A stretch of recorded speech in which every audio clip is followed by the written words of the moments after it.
नमस्कार दोस्तों, आज हम इस वीडियो में आपके साथ डिस्कस करेंगे फ्यूल फीड पंप के बारे में, जिसे हम पेट्रोल इंजन में इस्तेमाल करते हैं।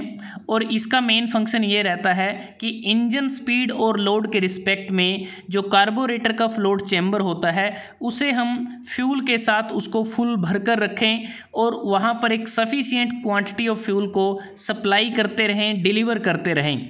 जैसा कि ये जो डायग्राम आपके सामने है ये फ्यूल फीड पंप का है।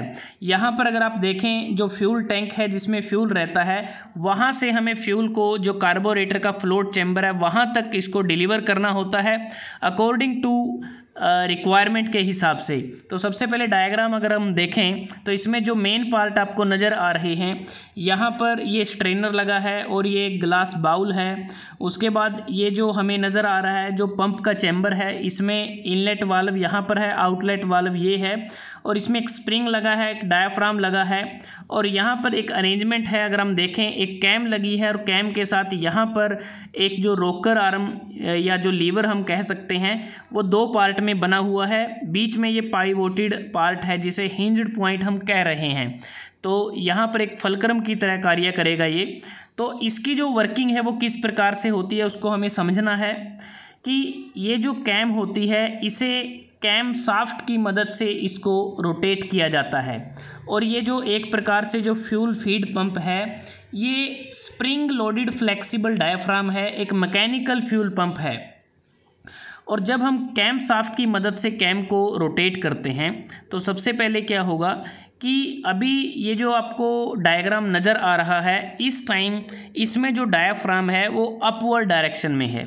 और जब ये अपवर्ड डायरेक्शन में होता है तो उस दौरान इनलेट वाल्व क्लोज होता है और आउटलेट वाल्व ओपन होता है, क्योंकि जो पंप चैम्बर में फ्यूल है उसको सप्लाई किया जाता है कार्बोरेटर में।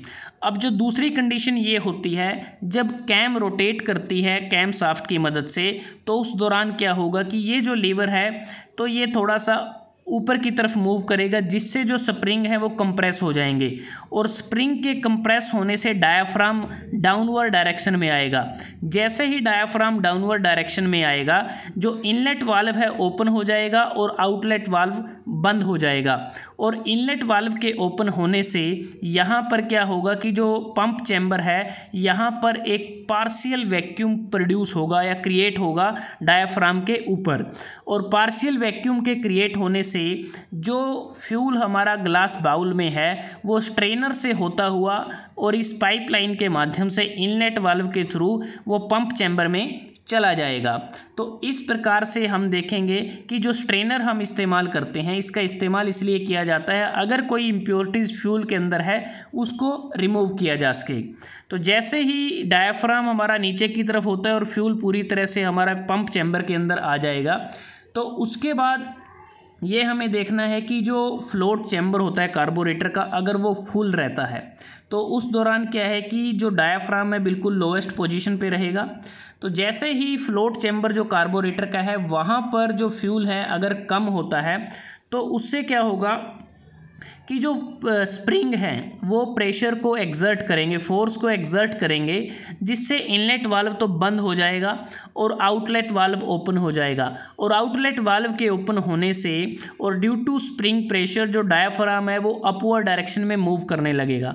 और डायाफ्राम के अपवर्ड डायरेक्शन में मूव करने से जो फ्यूल हमारा पंप चैम्बर में है वो आउटलेट वाल्व से होता हुआ कार्बोरेटर के फ्लोट चैम्बर में वो चला जाएगा। तो इस प्रकार से जो फ्यूल फीड पंप है उसमें कार्य होता है। और मेनली अगर हम बात करें जो फ्यूल फीड पंप है ये बेसिकली जो फ्यूल सप्लाई है, जो इंजन को फ्यूल सप्लाई दी जाती है उसको नियंत्रित करने के लिए फ्यूल फीड पंप का इस्तेमाल किया जाता है। और एक प्रकार से कहें कि जो फ्यूल फीड पंप है ये फ्यूल टैंक से फ्यूल को डिलीवर करता है कार्बोरेटर के फ्लोट चैम्बर तक फिल्टर से होते हुए। तो दोस्तों आज हमने इस वीडियो में आपके साथ डिस्कस किया फ्यूल फीड पंप किस लिए यूज़ करते हैं, इसमें क्या क्या कंपोनेंट होते हैं और इसकी वर्किंग किस प्रकार से होती है। अगर आपको ये वीडियो अच्छा लगा आप इसको लाइक कर सकते हैं, शेयर कर सकते हैं अपने दोस्तों के साथ, स्टूडेंट्स के साथ। और जल्दी हाजिर होते हैं एक नए वीडियो के साथ। तब तक के लिए धन्यवाद। आपका दिन शुभ रहे।